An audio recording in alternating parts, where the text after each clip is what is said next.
Good morning. Have you ever been to South Bend, Indiana? Well, you're about to. Let's go. I've been thinking a lot about what we love and how we love it, partly because those loves give us communities, and I feel like we need communities bound by enthusiasms more than ever to combat what Vonnegut called the terrible disease of loneliness. Traffic was terrible, by the way, but Alice and I were able to amuse ourselves by singing the Jeannie Wijnaldum song for 2 straight hours. Do-do-do-do-do-do. Jeannie Wijnaldum. Do-do-do-do-do-do. Jeannie Wijnaldum. Great. We were on our way to see reigning European champions Liverpool Football Club play a preseason friendly at the University of Notre Dame, and you know what? I'm just going to save you 3 hours of driving and go directly to the stadium. I don't have much in common with most Liverpool supporters. We often have different jobs and political perspectives and religious backgrounds, but because our love is oriented in the same direction, we are profoundly and deeply together.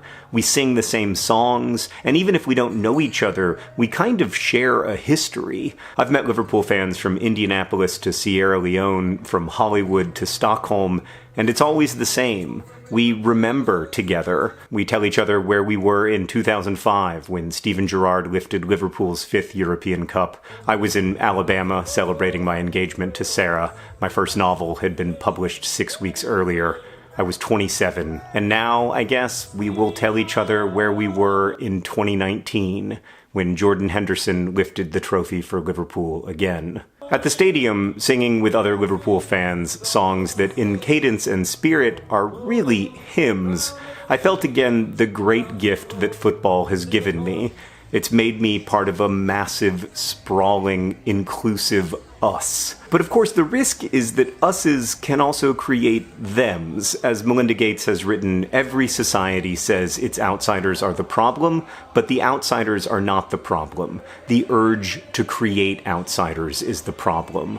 I find this a very helpful lens through which to look at the stuff I love. As a religious person, I've seen how my own religious tradition has created and demonized outsiders to solidify the standing and connectedness of insiders. I've seen the same thing happen in football, and for that matter, in YouTube fandoms and political ideologies and many other places. We have to be careful about what we love, of course, but we also have to be careful about how we love it. So for me, I guess it's not mostly about whether you love a K-pop band or a sports team, it's about whether that love sustains you and connects you deeply to others. And it's also about whether that love needs to create outsiders in order to survive.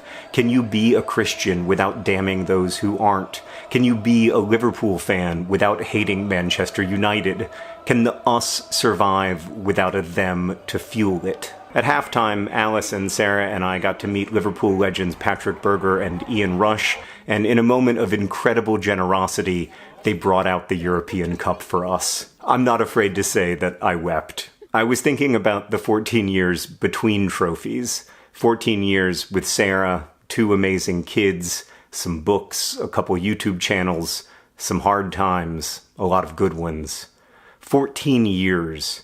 And Liverpool was with me the whole time. And as I raised the cup in imitation of Jordan Henderson, I was overwhelmed with gratitude for the many us's that have loved me up into life.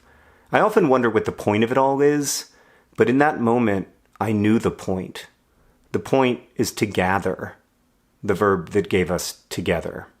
Hank, I'll see you on Friday. Alice, how old are you? 6. How many times has Liverpool won the European Championship? 6. Yes!